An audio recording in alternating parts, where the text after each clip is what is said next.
एक ऐसा विषय जिसके बारे में हर इंसान कभी ना कभी सोचता है, लेकिन खुलकर बात करना लोग आज भी अजीब समझते हैं। हाँ, हम बात कर रहे हैं मास्टरबेशन की, यानी खुद को यौन राहत देना।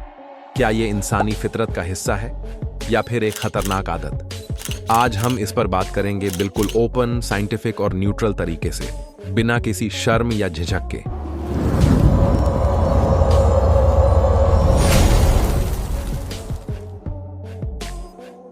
इंसानी जिस्म एक अजीब और परफेक्ट सिस्टम है। साइंस कहती है कि human body naturally sexual feelings generate करती है। ये हमारे हार्मोन्स का हिस्सा है।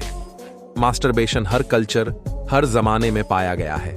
सिर्फ इंसान नहीं, कुछ जानवर भी ये एक्ट करते हैं, जैसे बंदर और डॉल्फिन्स।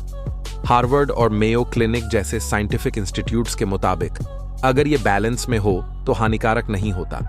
इससे डोपामिन और एंडोर्फिन्स रिलीज होते हैं, जो मूड को बेहतर बनाते हैं और स्ट्रेस कम करते हैं। लेकिन समस्या तब होती है जब यह चीज आदत बन जाए। अगर कोई इंसान रोज रोज इस एक्ट को दोहराने लगे, अपनी नॉर्मल जिंदगी, पढ़ाई या काम को नजरअंदाज करने लगे, तो यह नुकसानदायक हो सकता है। कई लोग गिल्ट, अपराध बोध, डिप्रेशन और अकेलेपन का शिकार हो जाते हैं। ऐसे मामलों में साइकोलॉजिस्ट या काउंसलर की मदद लेना सबसे बेहतर विकल्प होता है। रिलीजन्स का भी इस टॉपिक पर अपना अपना व्यू है। इस्लाम में ज्यादातर स्कॉलर्स इस एक्ट को मकरूह या डिसलाइक समझते हैं और सेल्फ कंट्रोल की तरफ इनकरेज करते हैं। क्रिश्चियनिटी में भी इसे स्पिरिचुअल वीकनेस माना जाता है। हिंदुइज्म में कुछ ग्रुप्स इसे एनर्जी लॉस या बॉडी की बैलेंस के खिलाफ समझते हैं। कॉमन पॉइंट ये है, हर रिलीजन सेल्फ कंट्रोल, मॉडेस्टी और डिसिप्लिन को प्रमोट करता है।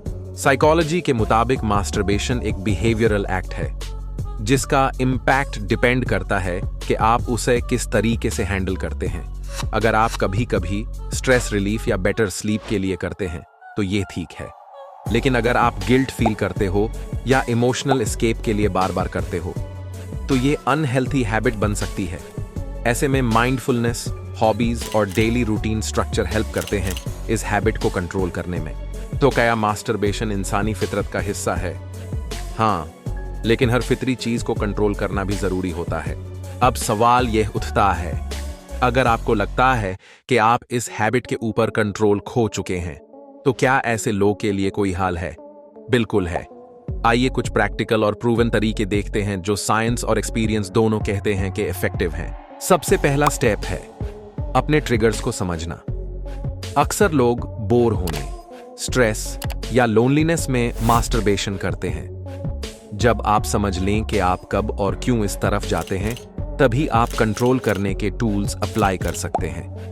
अपना रूटीन लिखना या ट्रिगर मोमेंट्स नोट करना बहुत हेल्प करता है। जब आपका बॉडी एक्टिव होता है तो आपके ब्रेन को भी डायरेक्शन मिलती है। एक्सरसाइज, वॉक, पुशअप्स या कोई स्पोर्ट्स एक्टिविटी डोपामिन रिलीज करते हैं, वही केमिकल जो मास्टरबेशन के बाद रिलीज होता है। इससे आप नेचुरल तरीके से सेटिस्फैक्शन फील करते हैं। जब भी आप अकेले होते हैं या फोन पे स्क्रॉलिंग कर रहे होते हैं, विजुअल्स या वीडियोस अनवांटेड थॉट्स को ट्रिगर करते हैं। सोशल मीडिया ऐप्स को लिमिट करना या एड ब्लॉकर टूल्स यूज करना हेल्पफुल होता है।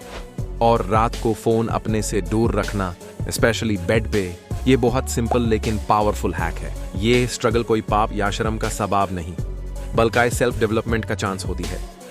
मास्टरबेशन से छुटकारा तभी मुमकिन है जब आप अपने आप से ईमानदारी से डील करें। शर्म नहीं, इल्म और एक्शन ही इसका सॉल्यूशन है। अगर आप चाहते हैं कि मैं इस पे एक complete step by step guide video बनाऊं, तो कमेंट्स में यस लिखें। चैनल सब्सक्राइब करें और नोटिफिकेशंस ऑन रखें ताकि अगली एजुकेशनल वीडियोस का फायदा उठा सकें।